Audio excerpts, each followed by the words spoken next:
Sveiki, mano mielieji, su jumis Veroni Magija ir pakeliui į naujus ugninio arklio metus kviečiu visus išsiburti, kokiegi bus 2026 metai.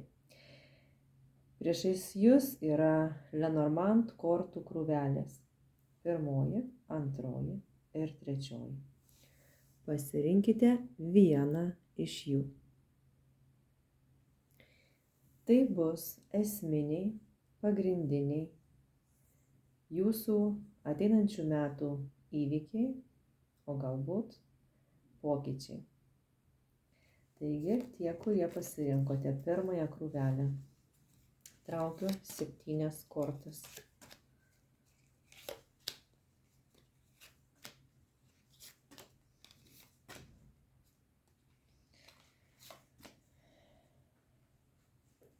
Ramesnis laikotarpis, ramybės laikas, metas, kada susimastysite dėl savo sėkmės, dėl žmonių,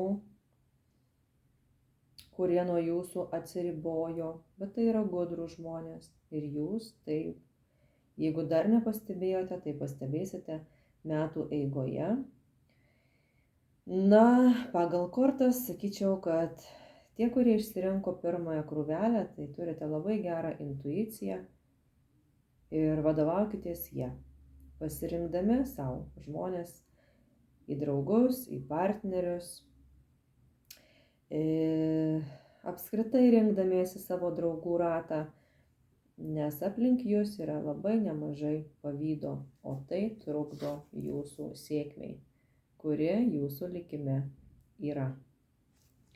Taigi žiūrėkite, kad tos sėkmės aplinkiniai jums nenuneštų.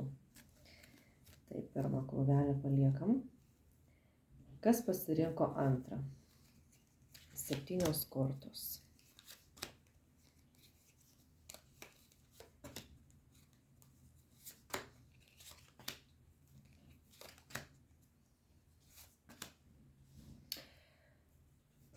Taip, pinigai, sėkmė, įsitvirtinimas, šlovė, svajonių išsipildymas, džiaugsmas, artimas žmogus šalia jūsų ir begalinė laimė.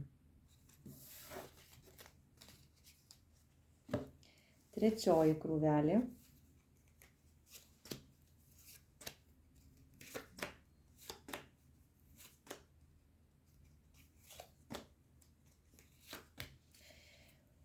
Daug įvykių, daug veiksmo, bet viskas suksis aplink jausmus, aplink santykius. Štai krenta įsipareigojimų korta. Kai kam gali būti įsipareigojimų pabaiga, kai kam pradžia. Taigi, kas neturite santykių, tai labai tikėtina, kad ateinančiais metais visgi įsipareigosite. Tie, kurie esate įsipareigoję, labai didelė tikimybė, kad santykiai sušlubuos, gali ir nutrūkti. Ieškokite rakto, kaip išspręsti problemas, nes netikėtumai gali užplūsti labai staiga, kaip ir šitie debesys, ne, tokie netikėti, atrodo giedra ir staiga nemalonumai. Tai vieniši žmonės išsitraukę trečią krūvelę, galite tikėtis romantiškų santykių, žinučių, bendravimo, daug bendravimo ateinančiais metais. Na ir tikrai visos kortos kalba vien apie jausmus, jausmų pasaulį, kelionės, poilsis, taip pat džiaugsmas, labai neblogos kortos iš tikrųjų. Tie, kurie turite planų, tikrai juos įgyvendinsite. Kas liečia dalykinius tikslus, taip pat juos pasieksite. Bet korta daugiau kalba apie jausmus, apie santykius. Tie, kurie yra jau kažkokiuose įsipareigojimuose, tai tikrai bus augimas, santykiai tvirtės, stiprės, kilsite, eisite į priekį. Taigi, ugninio arklio metai iš tikrųjų atneš labai daug netikėtumų tiem, kurie yra neapsisprendę, tie, kurie neturi krypties, ar neturi tikslo. Bet priešingai tiems, kurie žino, ko nori, žino, ko siekia, arklio energija tikrai jums padės ir tik sustiprins jūsų galę turėti tai, apie ką svajojate. Arklys kaip gyvūnas yra veržlus, jam reikia veiksmo, jam reikia pokyčių, reikia ėjimo, veržlumo į visuomenę.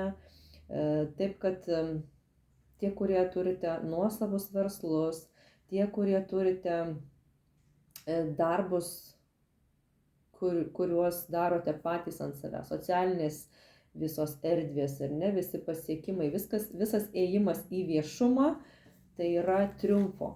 Tai yra triumfo metas ir nuo vasario 17 dienos jau galite startuoti. Jau galite startuoti, tikrai pavyks.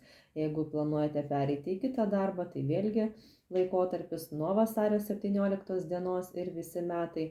Taip pat ypatingai geri metai bus zodiako ženklams Vėžiui ir Liūtui. Vėžiui iki Liepos mėnesio, o Liūtui nuo rugpjūčio. Taigi, visiems linkiu gražių metų, paspauskite like, pakomentuokite, ar jums patiko šitas būrimas ir susitiksime jau kitais metais. Linkiu visiems sėkmės.